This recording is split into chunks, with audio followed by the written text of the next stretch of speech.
This is J. Krishnamurti's third public talk in Saanen, 1974. We were concerned about the understanding of our action, of our behavior, and the content of consciousness.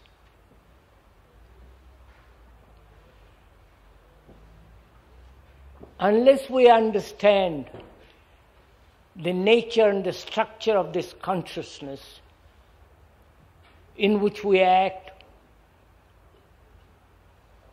through which all our behavior, our ways of thinking, until we understand that, it seems to me, we should always be floundering, rather confused, and always live in constant battle within ourselves and outside. We should never be able to find, it seems to me, peace, a sense of deep inward tranquility. And in a world that is getting madder and madder every day, where there is so much brutality and violence and deception and chicanery,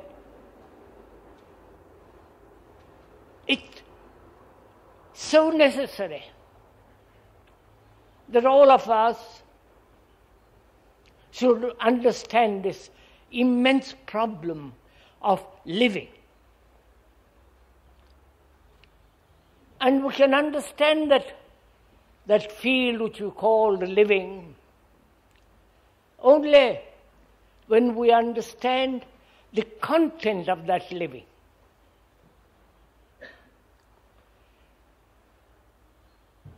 And that's what we have been talking about the last two times that we met here. And if one may point out, this is not an intellectual amusement. It's not a verbal entertainment. It is not a word investigation, but rather these talks should be taken as a serious thing because it affects our daily life. Not merely the intellectual, emotional life, but the whole of our life, which is all our consciousness. And we're going to, if we may this morning, concern ourselves with what is called materialism.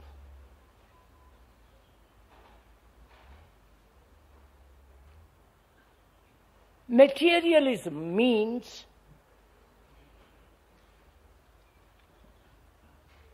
having an opinion or evaluating life as matter.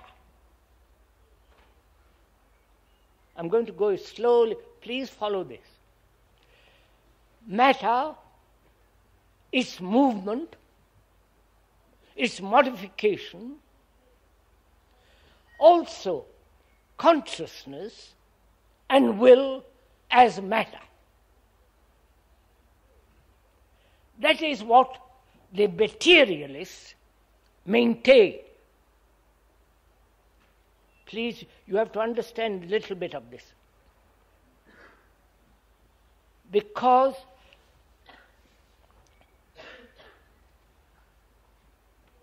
we have to find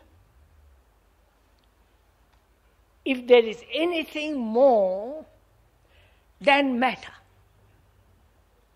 and go beyond it.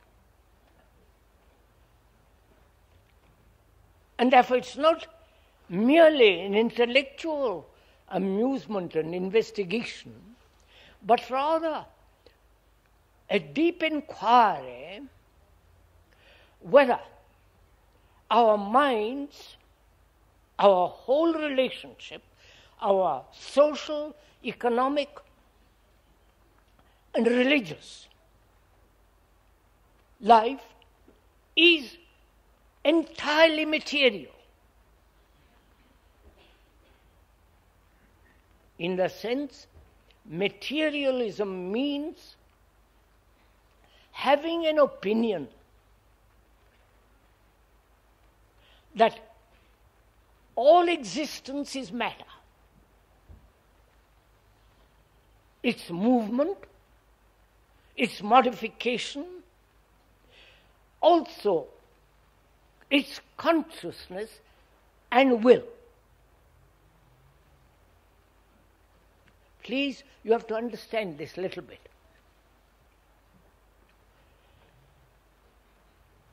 Because we are ruled by our senses. Our taste, smell, touch, and so on. Sensations play a great part in our life.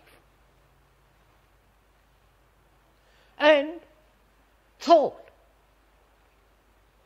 the capacity to think, is also material.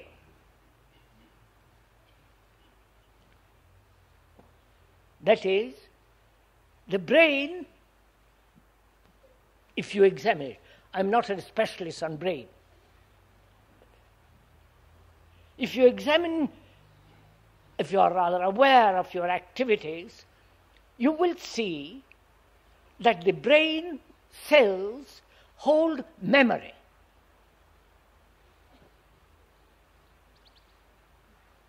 Memory as experience and knowledge. And when the cells hold that, it is material, it is matter. So thought is matter. And one can imagine or construct through thought, as thought, otherness, which is not matter, but it is still matter.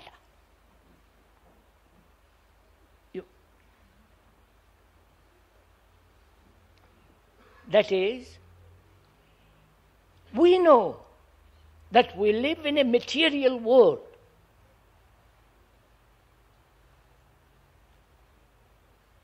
Based on our sensations, desires, emotions,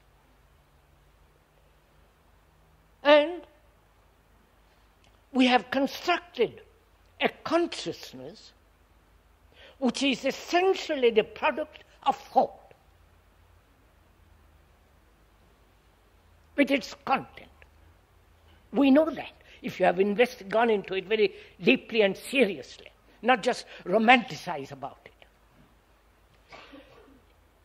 Knowing that, we say there must be otherness, something beyond that. So thought begins to investigate the other. When thought investigates the other, it is still material.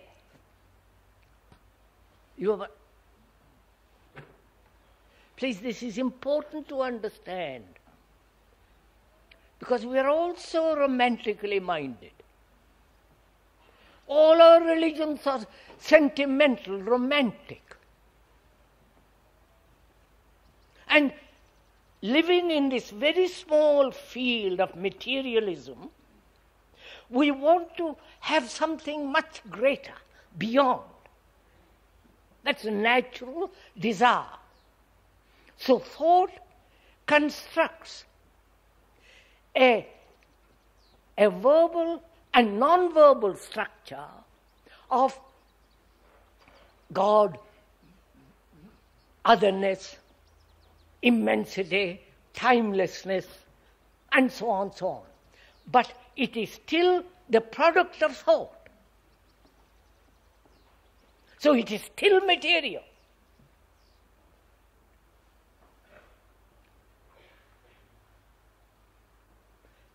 Please don't agree or disagree.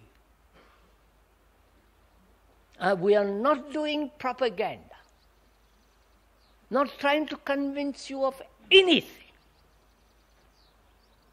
And I really mean it. It is for you to examine, to listen, to find out.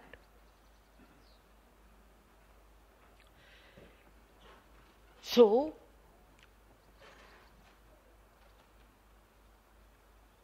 thought creates the form outside, thinking that form, that image, that prototype, the original type, is not material. But the form is the product of thought. The ideal is still the product of thought. So it is still material.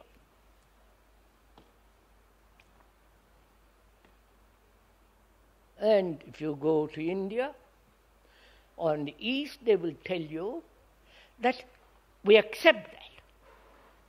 But there is a higher self.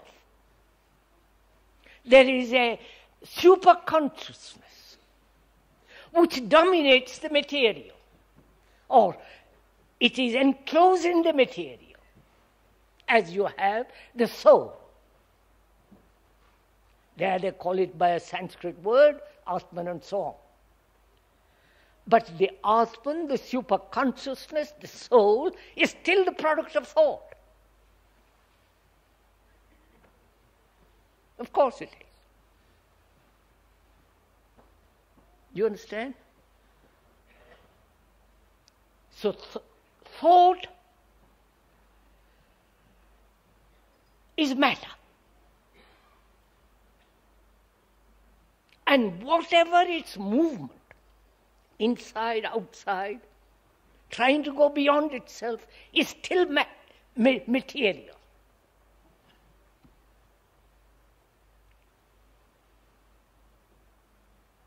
So the problem arises, is the mind mechanical?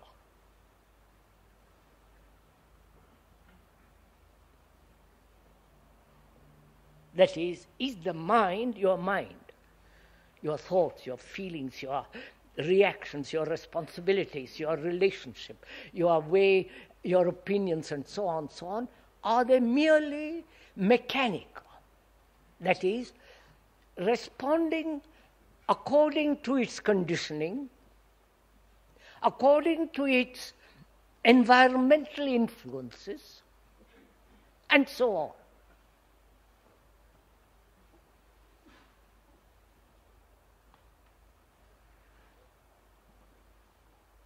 And if that is the totality of the mind, then we live in a tremendous, inescapable prison. You're following all this? Do please give some of your attention to this. He said this has been the problem of man right through the ages. He knows he lives by the senses, by your desires, by your touch, by your appetites, sexual, intellectual, otherwise.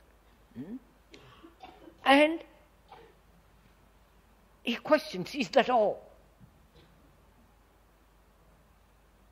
Then he begins to invent the gods, the super-gods, super-consciousness, and so on, so on, so on. And having projected a form, he then pursues it. And he thinks he's tremendously idealistic or tremendously religious. But his pursuit of what he calls God or truth or whatever is still the product of thought, which is material. You have understood? See what we are doing. See what the churches the temples the masks have done to us.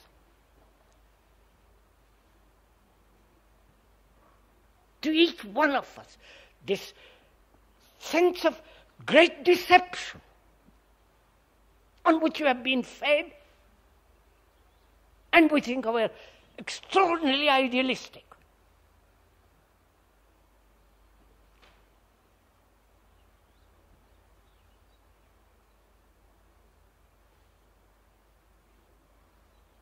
When one realizes that seriously, it is rather a shock, because you are stripped of all illusion.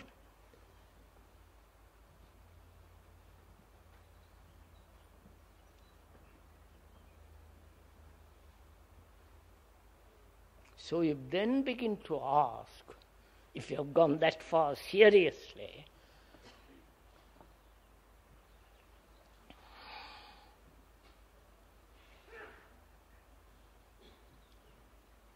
is there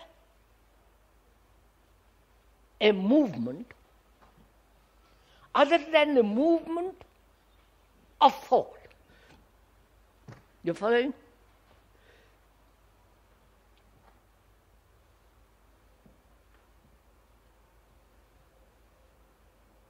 How does one find out?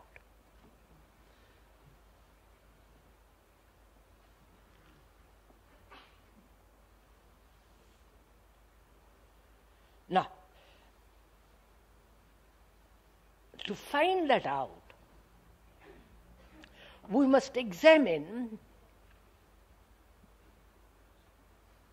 what is cause, causation.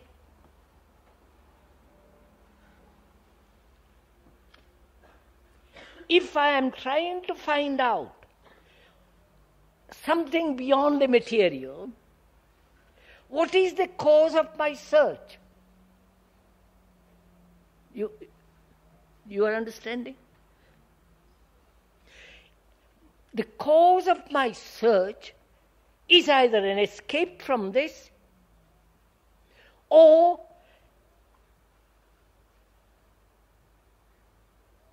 a cause.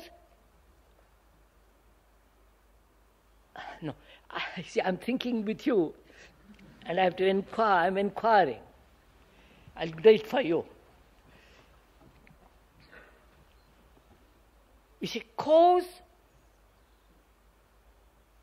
means a motive. Is all my inquiry motivated? Because if I have a cause, the root of that is either pleasure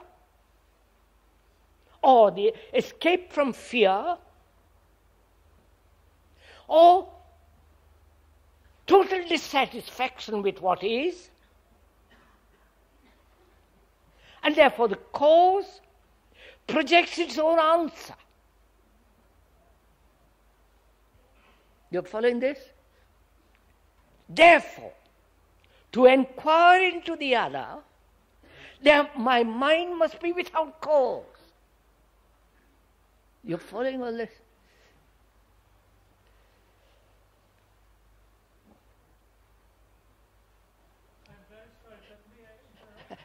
Not yet. What, sir?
Is that all right?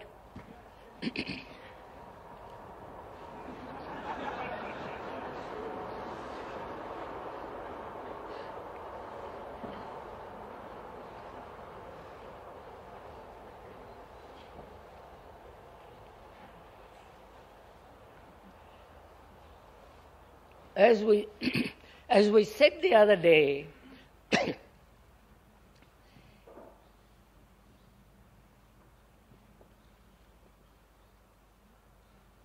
and we're saying it again today, there must be a transformation in the mind. Not peripheral reformation, but a revolution deep in the mind to solve our problems. The problems which thought has created, whether religious problems or economic, social, moral, and so on. And if one is enormously serious, not flippant, not merely amused by intellectual theories, a philosophy that is invented by thought, then we must be concerned and totally committed to this question of transforming the content of consciousness. This content makes up consciousness. And we went into that. I'm not going to go over and over again, same thing. And who is the entity that is to change it? And we said, the observer is the observed. When there is a division between the observer and the observed, me and the not me, there is conflict. And that is essentially a waste of energy. And when you look into it, you will find that the observer is the observed. Therefore, you remove conflict altogether. And you have enormous energy, because it is no longer wasted in conflict.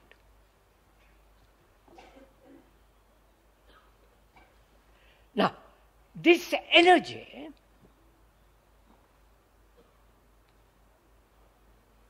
is either in the field of thought, or it is an energy totally different from thought.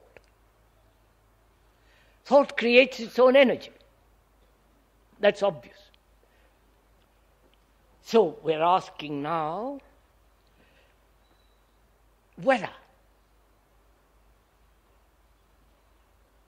a mind that is so burdened, so conditioned, so shaped by materialistic thought,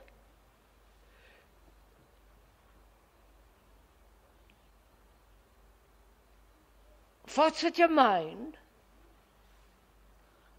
is there a movement other than that of thought?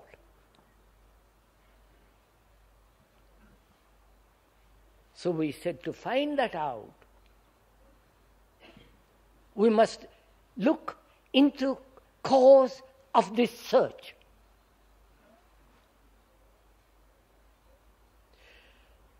Where there is a cause, there is time.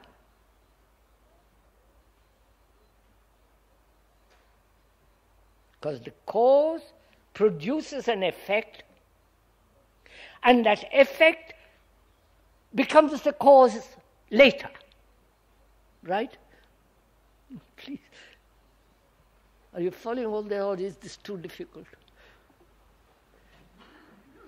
It's not really difficult because this is our life. It becomes difficult when you treat it or look at it something apart from our daily life. I'll go into it. I'll put it differently. What is virtue?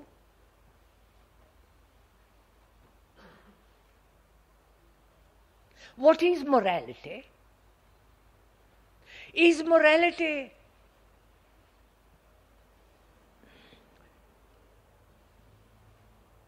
transient? Is morality relative? Or is it absolute?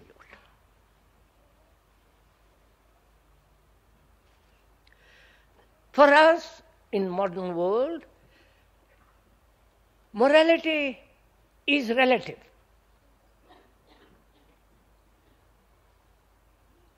And that relativism is nearly destroying us. So one asked, what is virtue? Is there an absolute virtue? Absolute non-killing. You understand? A sense of no hate under any circumstances.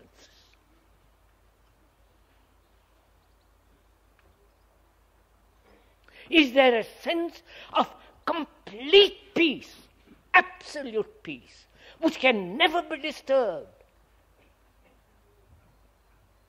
Can one live without any sense of violence? Or is violence relative?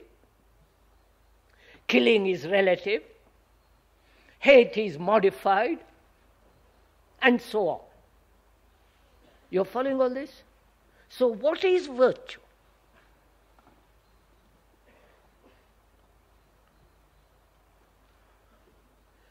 If you hit me and I hit you back, and apologize for it later, that becomes relative. If I have a cause for hating you or disliking you or being violent, that cause makes my action not complete, therefore relative. You're following all this? Do please, it's your life.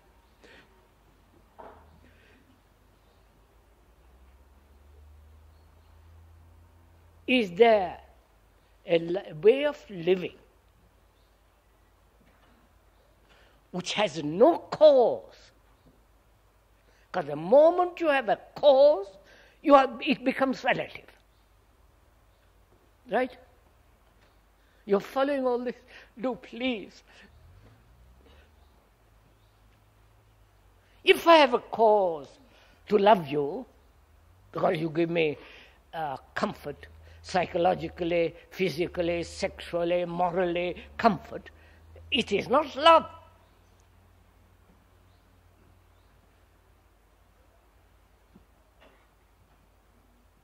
So, where there is a cause, the action must be relative. But when there is no cause, the action will be absolute.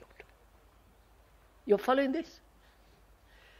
See what takes place in your life, not in what I am explaining. That is, if I depend on you, if I am attached to you, that attachment has a cause. Because I'm lonely, or I'm unhappy, or I want companionship. I want your love, your affection, your care. And so I'm attached to you.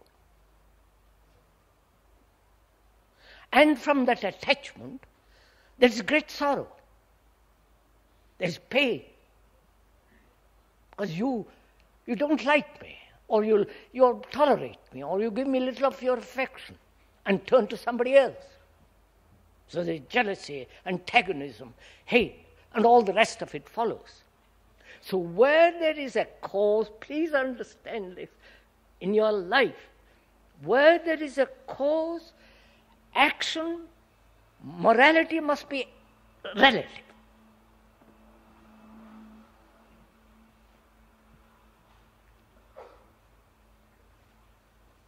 So, can the mind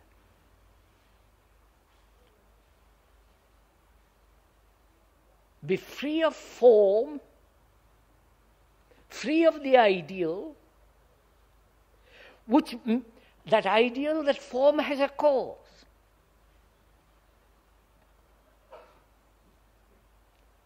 And therefore, such a mind is incapable of going beyond itself. I wonder if you see this. It's very simple, really. Words make it so very difficult. But words are necessary to communicate. But if you don't apply, merely live at the verbal level, it's absolutely useless. It's like plowing. And you destroy the earth by merely plowing. So we have this problem. The problem which man, right from the beginning, has sought to solve, which is all life mechanical? Is all life material? Material in the sense which you have explained, which is the having an opinion or evaluation that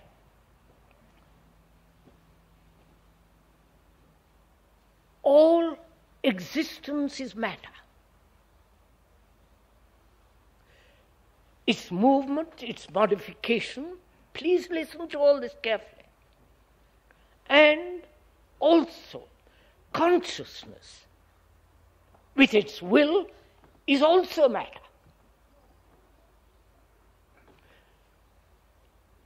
Your whole life is that. You may pretend it's not, but actually it is that.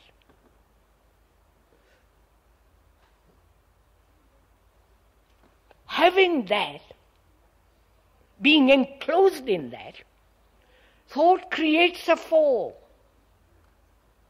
the ideal, the supreme, the highest form of excellence, great nobility, the gods and all the things that man thought has put together in the world, the immense technological movement, and the tradition and the gods. It is all matter.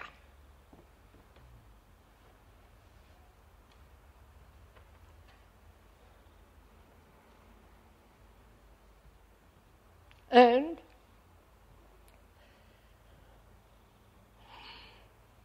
living on this shore, as it were, which we are,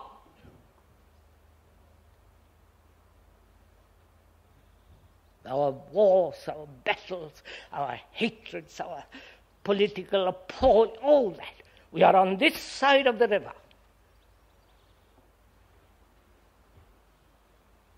Which is matter. And mind says, I want to go across. There must be something there. Because this life is too stupid. And it is stupid. But just to go to the office, earn money, responsibility, struggle, competition, worry, despair, anxieties, immense sorrow, and then die.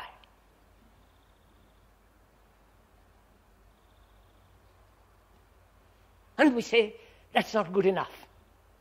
We put it more philosophically, in more extravagant romantic languages, if you wish, and we want something more. And then we say, how am I to cross this river to go to the other shore? You're following all this? We want to cross the river to the other shore. Then we ask, who will take us across? And when you ask that question, there is the priest, the guru, the man who knows. And he says, follow me. And then you are done. Because he is exactly like you. Because he still functions within the field of thought. I don't know if you see this for yourself. Because he has created the form. Your gods, your Jesus, your the Buddha, Krishna. He's created the form. And that form is as materialistic as your sensations. That form is the product of thought. Now, if that is absolutely clear, no romantic escapes, no ideological washing of hands and comfort and all the rest of that tummy rot, which leads to such illusions, if that is absolutely clear, that any movement and modification within the field of consciousness is merely moving one object to another, from one object to another place. But it is still within the field of thought. You understood this?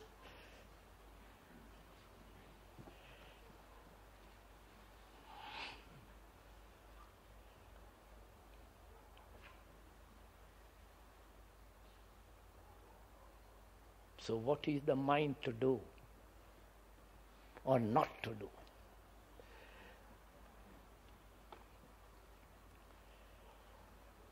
I see, first, such a mind must be in total order. You understand? Material order.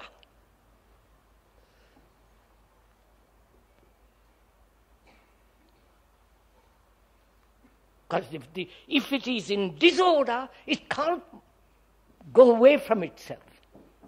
You've understood? That is, I hope you're doing this with me. Please do it as I'm talking.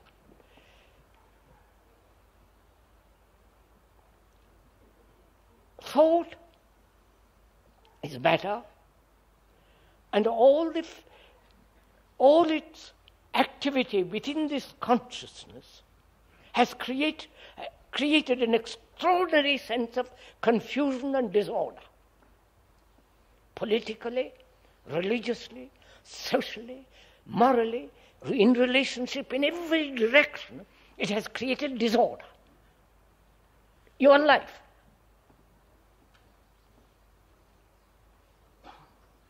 Unless there is absolute order, and I'm using the word absolute, not relative, unless there is absolute order within that area, the cause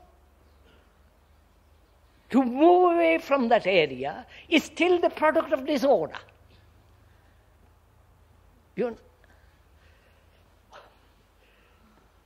So there must be order. Now, how does this order come about? You understand? Politically, religiously, intellectually, morally, physically, in relationship, order.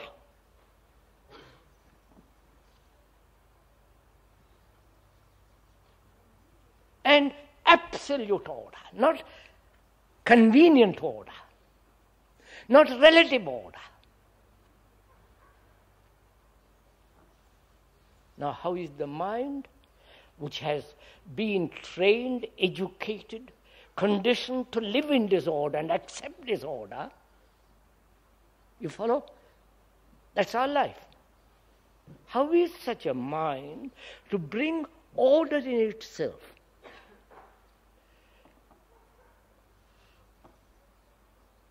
Please bear in mind, if you say there is an outside agency that will bring order, then that outside agency is the product of thought, and therefore that outside agency will create a contradiction, and therefore that contradiction is a disorder.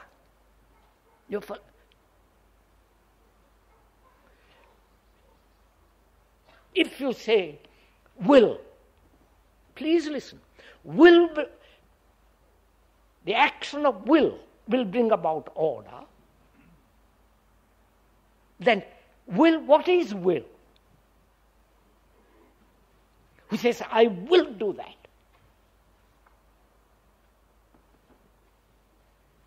Please find out. Look at it. When you are aggressive, when you say, I must do that, what is that will in action?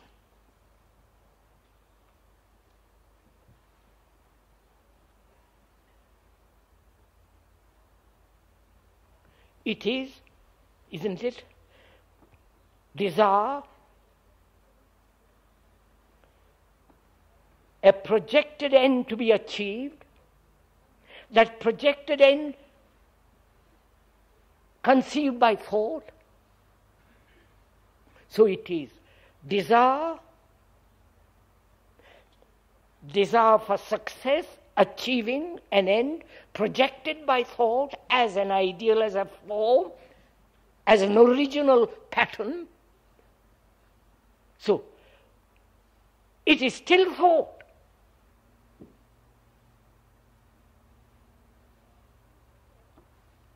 Can thought bring the order? Which is what the politicians are trying to do. You understand? Which is what the so-called priests are trying to do. And all the reformers. So can thought bring order? And thought has created disorder. So what is one to do? You're following all this?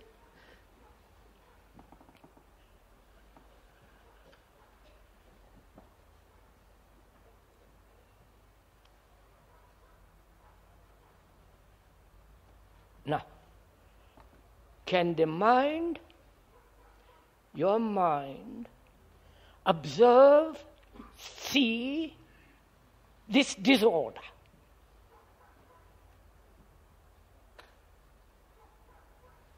You understand? I'm in disorder. I'm not, but I'm saying I'm in disorder. I'm in disorder. And I see will following another,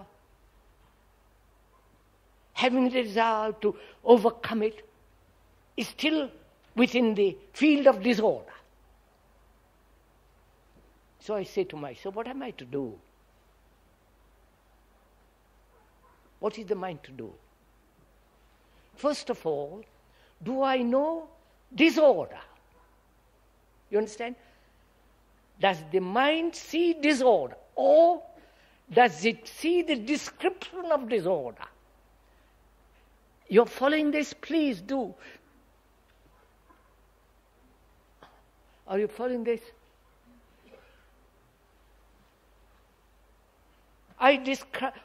You described to me the mountain, the beauty of the mountain, the snow, the lines, the blue sky and the forest and the depth of shadows and the running waters and the murmur of tree leaves and all the beauty of it.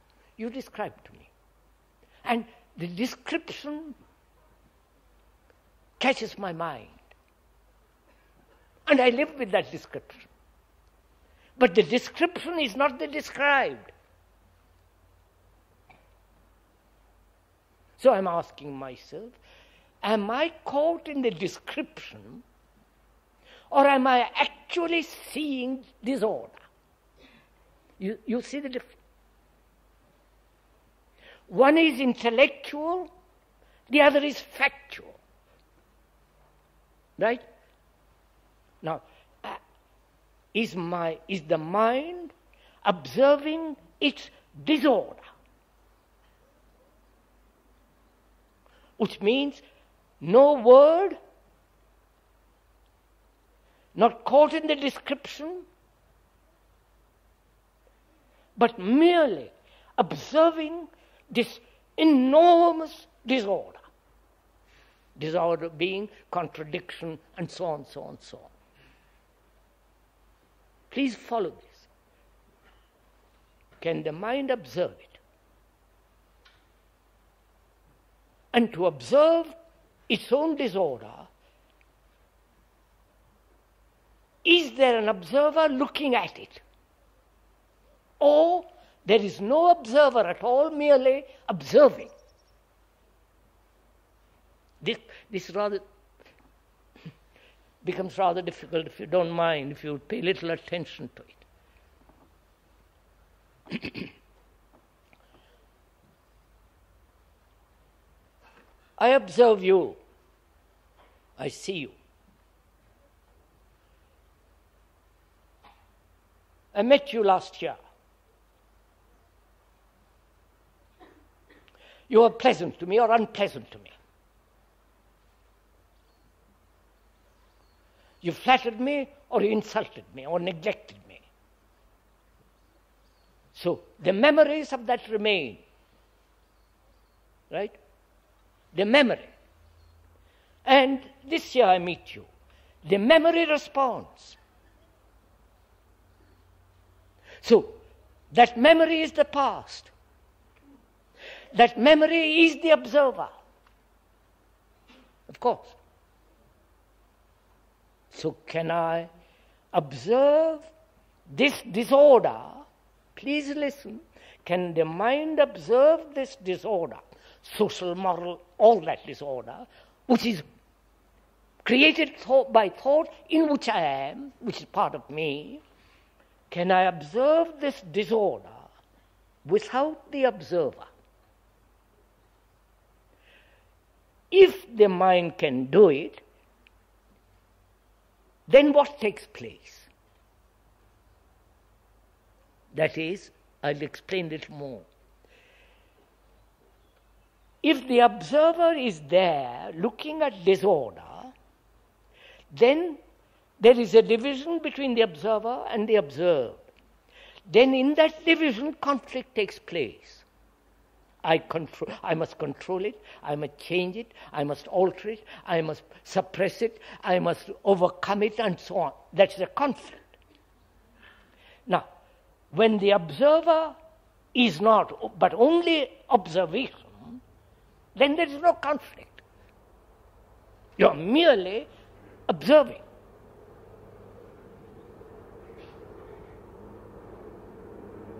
You follow?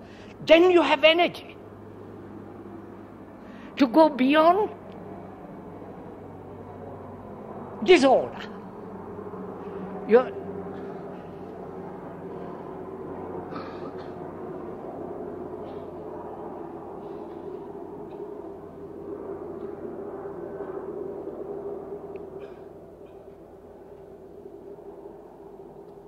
So I see that where there is division, there must be disorder.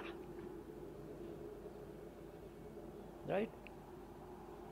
And the observer essentially is the factor of division, because he is rooted in the past. Now, can the mind see the truth of that and observe the disorder? The disorder of your life, not my life, not the description. Can you observe your disorder, your confusion, your anxieties, your contradictions, your selfish demands, all that? Observe. And if you observe without the observer, there is then the going beyond it, which means total order. Not relative order, mathematical order. And that is essential before you can go any further.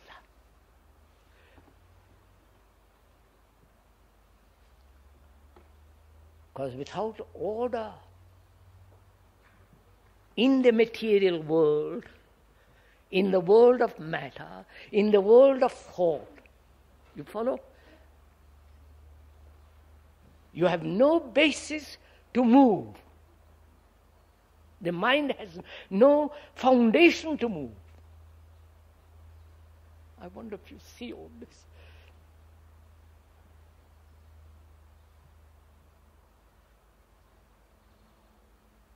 Therefore, there must be observation of behavior, which is order. Do I behave according to a motive, according to circumstances? Is my behavior pragmatic? You follow? Or is my behavior under all circumstances the same? Not same in the sense of copying a pattern. A behavior that's never relative, which is not based on reward and punishment. You're following all this? Inquire into it. Observe it. And you will find terrible how your behavior is, how you look to a superior and inferior and all the rest of it. There is never a constant movement without a motive of reward and punishment. Then also, you have to find out, which is still in the material world, your relationship. Because relationship is the highest importance, because life is a relationship. What is your relationship?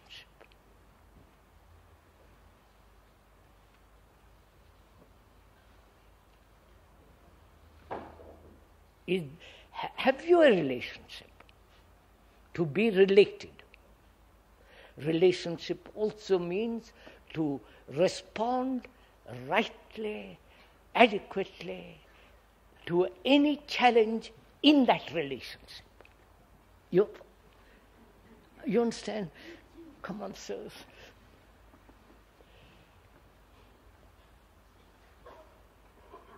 Are you too cold?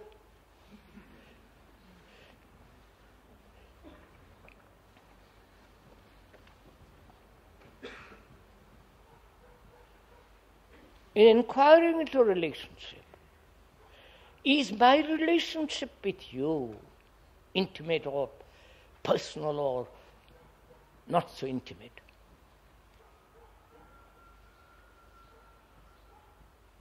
based on my opinions, my memories, my hurts, my demands,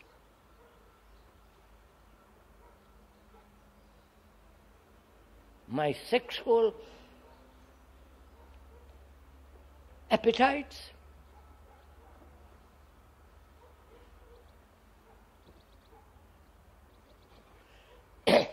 If it is, then my relationship with you is relative. Changes.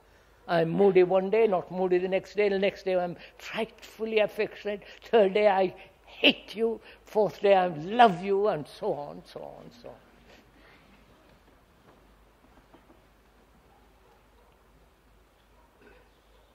And when in that relationship it is not satisfactory, I go to somebody else. This is the game that we have been playing for centuries. Now it's more open, more extravagant, more vulgar, and all the rest of it. That's all.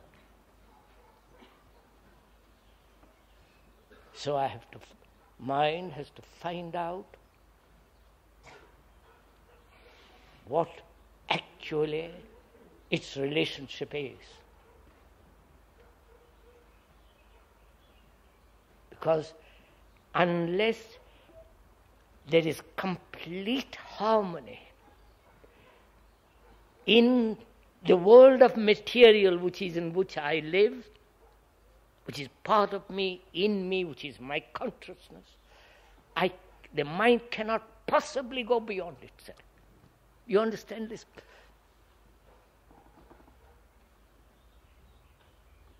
That's why your meditations, your postures, your breathing, your going to India and searching all those, well, never mind. It's so utterly meaningless.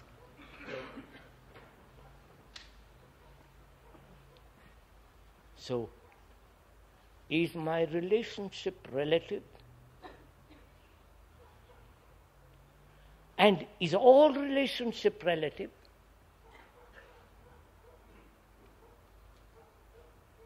Please listen to this.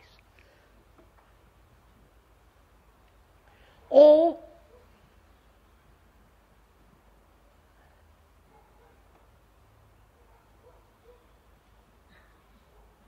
there is no relationship at all, but only the division as the me and the you doesn't exist. You understand? Do please listen to this. I'm finding something new for myself. You understand? I am related to you because I love you. Because you give me food, clothes, shelter. You give me sex. You give me companionship. I built a marvelous image about you. We get annoyed each other, irritated, but that's trivial. And I hold on to you. I'm attached to you. And in that attachment there's great pain, there's great sorrow, suffering, torture, jealousy, antagonism. And then I say to myself, I must be free of that. And in freeing myself from that, I'm attaching myself to somebody else. And the game begins again. So I say to myself, what is this relationship? Is there a relationship? Can there ever be a relationship?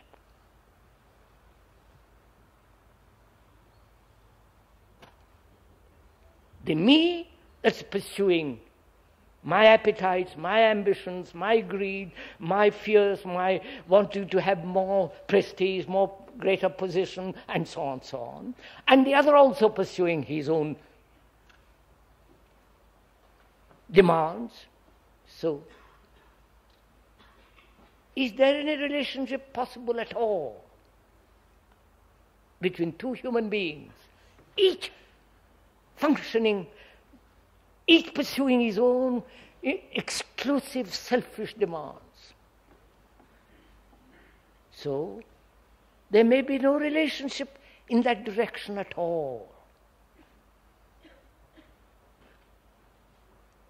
And there may be a relationship when there is no me at all. You're following this? When the me as thought and all that is non-existence, I have no relation, I am related. You follow this? I wonder if you follow this.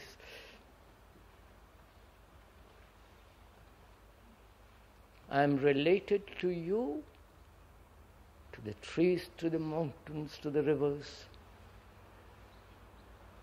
to the human beings. That means love, doesn't it? Which has no cause. So,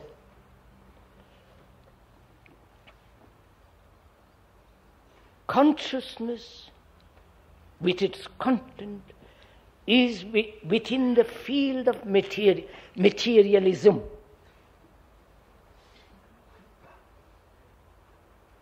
And the mind cannot possibly go beyond it under any circumstances. Do what you will, unless there is complete order within itself.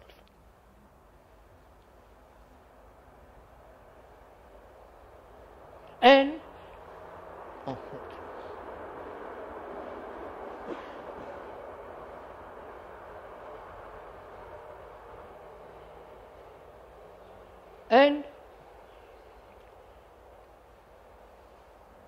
the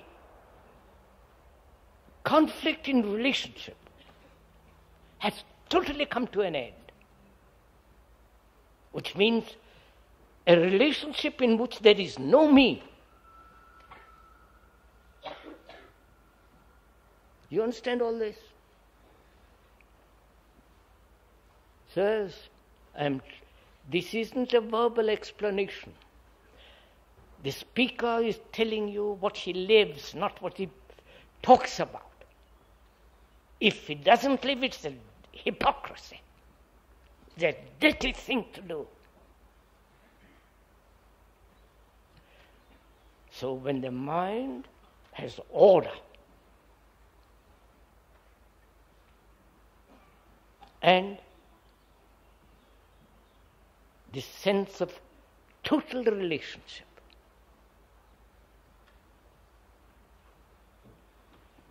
then what takes place? You understand?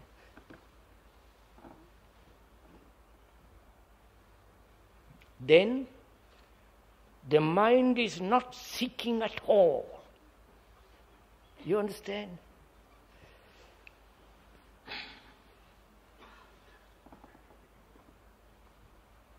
Then the mind is not capable of any kind of illusion.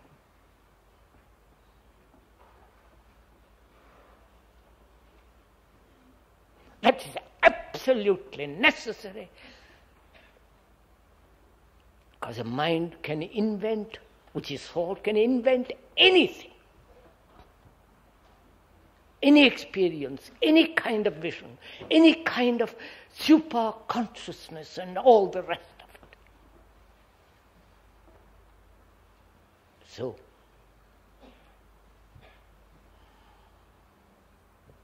there is no ideal, there is no form, there is only behavior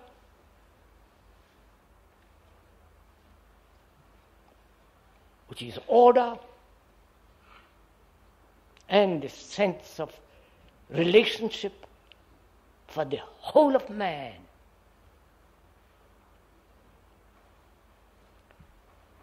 There you have the foundation. You understand?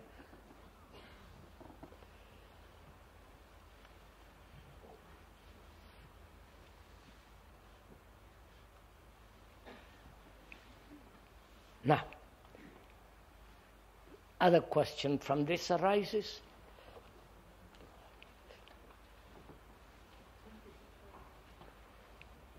No.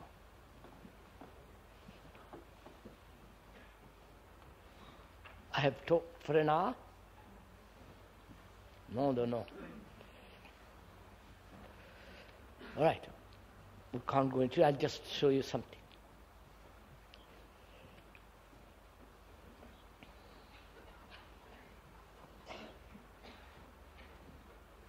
See? Is the brain totally conditioned?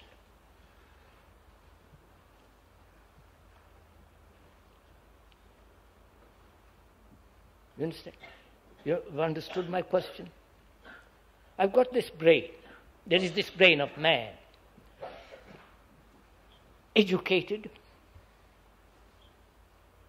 having great many thousands and thousands of experiences, great deal of accumulated knowledge, whether his own or in the books and so on. It is there in the brain. And thought operates only within the field of the known. Right? Of course. It can invent a field. It says, I don't know, I'm there. But that's too silly. So, my mind is asking, is the whole brain conditioned?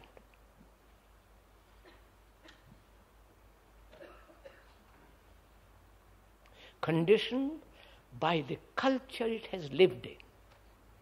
The economic, social, environmental, religious, all that. If it is,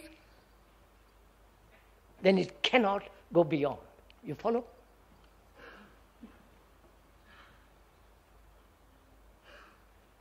So the mind has to inquire, and this is real meditation. You understand, sir? Not all this silly stuff that goes on. This real meditation, which we'll go into presently, what is meditation, later. To find out whether the mind, which is included the brain, is totally conditioned within the borders of time. Yeah. Is the mind a complete slave? Don't say yes or no. Then you have settled it. If you say yes, then there's nothing more to inquire. If you say no, there's nothing more to inquire either. But a mind that says, asking, groping, looking, without any motive, without any direction, says, is the mind conditioned totally, therefore mechanical.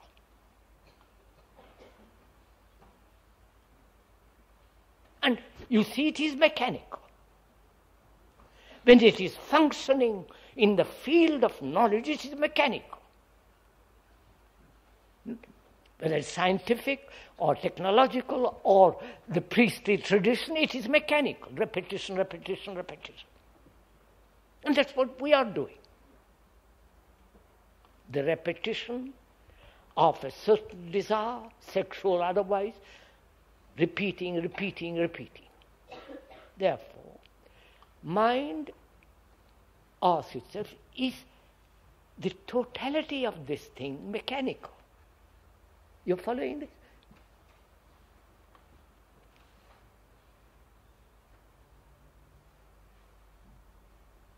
Or is there,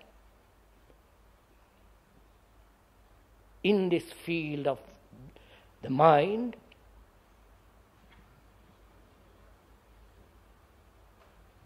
an area which is not mechanical? You're following all this? Mm-hmm. Now, but we'll go into it Sorry, I've talked an hour and a quarter, an hour and 20 minutes. That's enough. You can't take more. Yeah, if you don't mind, I'll stop there and we'll continue on Sunday. Because this is really very important.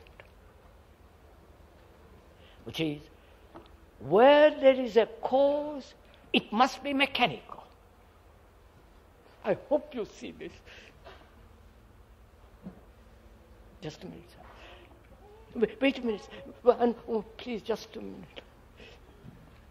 Where there is a cause, all movement as thought must be mechanical. So can the mind be free of causation?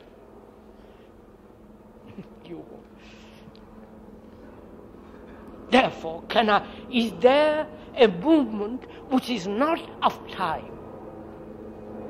We'll go into all that on Sunday.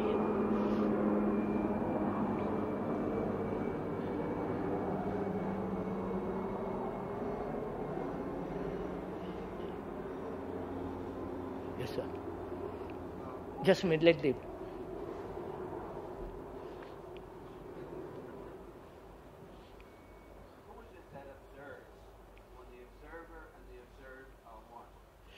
Who is it that observes when the observer and the observed are one? You understood the question? I observe the tree. Just listen to it. There is the tree and there is the me that's observing it. The observer looks at it with the knowledge of the tree, right? Botanical and all the rest of it. Now, when there is no knowledge as the observer looking at the tree, what takes place? And is there an observation as we know it now? You following all this? What takes place when there is an observation of the tree, the mountain, or a person, which is much more difficult, more involved in it, or not difficult? What takes place? First of all, the observer creates the distance. You follow? Maybe a foot or 10,000 miles creates a distance. Distance means time. So the observer is the creator of distance and time. When there is no time and distance as space, what takes place? Is there an observer at all? Or only the thing that is? Only the tree and not the observer.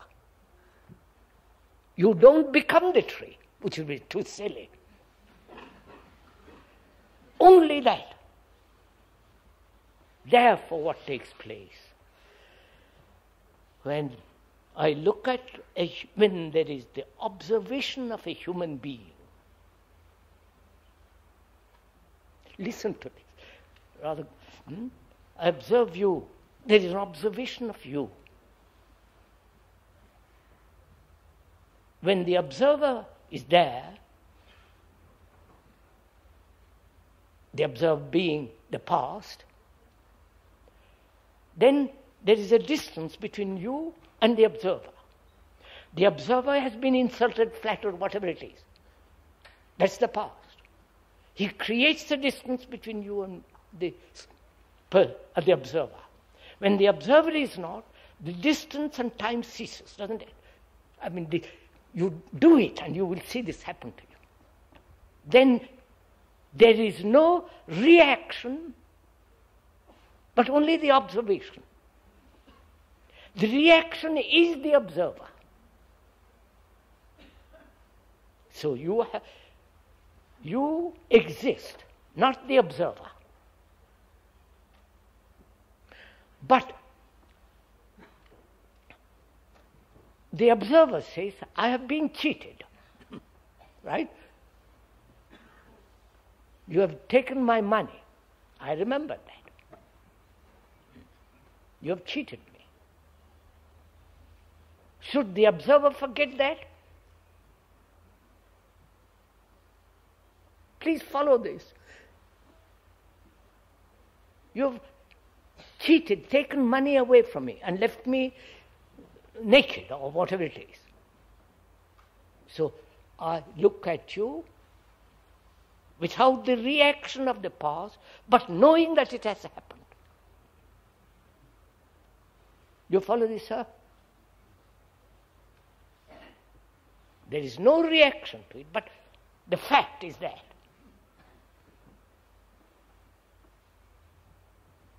So, mind observes without the reaction, but the fact is there. It is the reaction that creates the distance, not the fact. Reaction to the fact. So,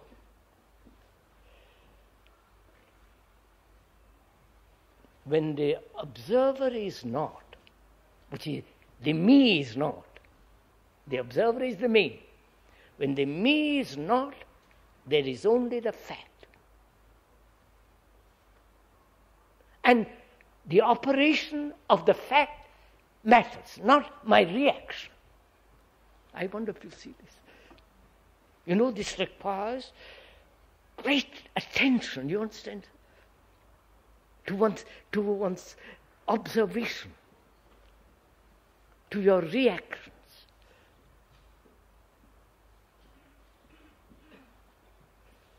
Right, sir? Have I explained? Huh? Who sees the fact? There is no seeing the... Now, wait a minute. There is this fact, isn't there? The microphone. There's no question of who sees it. We both have agreed to call it the microphone. We won't call it we might call it giraffe, right? If we both agreed to give that name to that. In observing that, there is no you or me, just there is that fact. Isn't it? But if you say that is not a microphone, then it begins all that.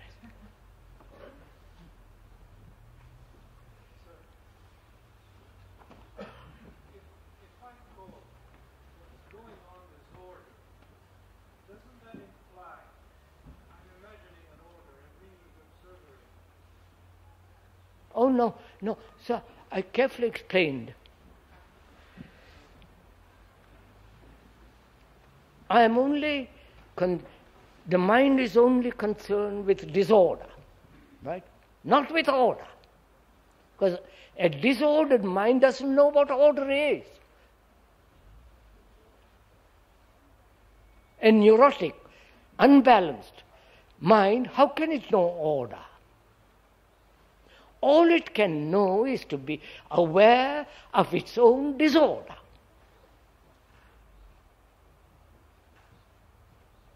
Any projection from that disorder is still disorder. That's simple. So, can the mind be aware of its disorder only? In the sense, disorder being contradiction, all that. Imitation, conformity, all that's implied in disorder.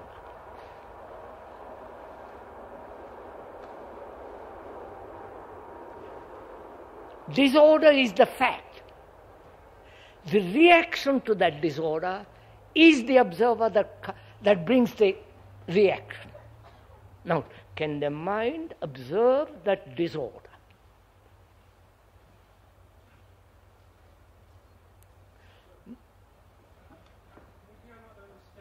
Right.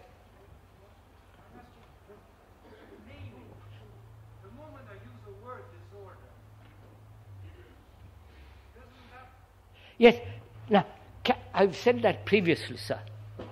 The word disorder is that disorder.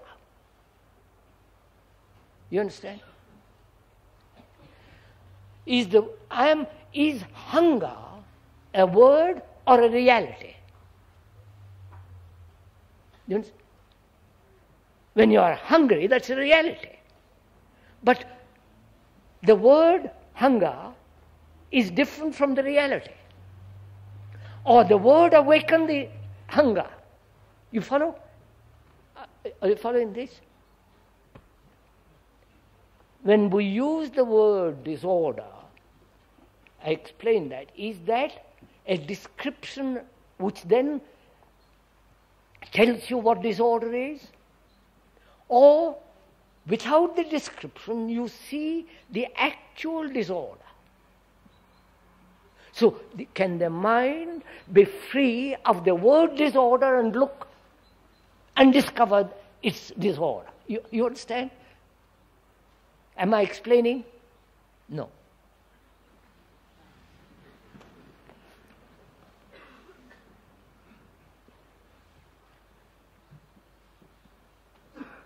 Have I explained? Yes. Can you disassociate the object and the name of the object? Please this quite. It's good to investigate this.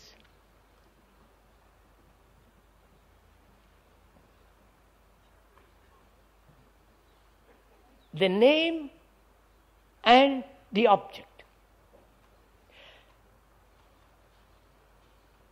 I say it is my wife, or girl, my father, whatever it is. The wife is the name. And the person is different from the word. Right? Can I disassociate the word from the person?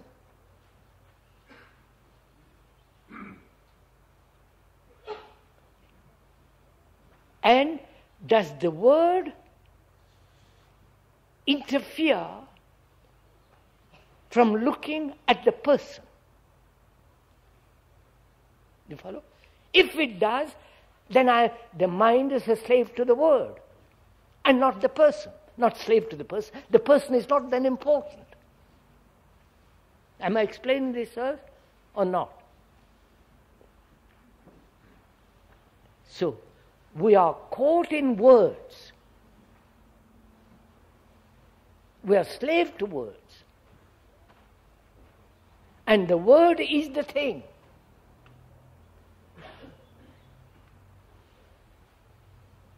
The word is the object, of course, for most of us. Ma lei in altre parole ci sta dicendo che noi in realtà non siamo nemmeno capaci di vedere il bisogno. Just. I don't. No. Ne parliamo perché lei ce ne sta parlando, ma in realtà non è per noi un fatto. Bene. The questioner says, you are telling us that we don't see disorder. We actually don't see disorder. We see the description of disorder, the word the description, but actually we are not in contact with disorder. That's right.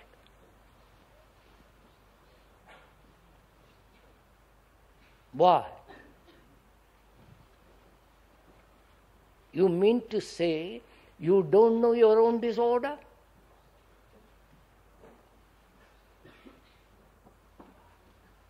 Don't you know the room in which you live, with your shirts and everything thrown about? Don't you know that is disorder? Don't you know, psychologically, inwardly, that one lives in disorder? Obviously, sir. If you give little attention, little observation and awareness, you know it. Don't say that you are not aware of you don't want to be aware of your disorder. That's a different matter. Because the moment you are aware, you have to do something. You pick up the shirt and put it away. You don't let your wife or your friend do it. You look in the room, you're aware of the disorder in the room, and being aware, you put order. But if you say, well, I don't care how I live, then that's another matter. But the moment you are aware, you have to act. And most of us don't want to act. Because we are not serious, we are playing.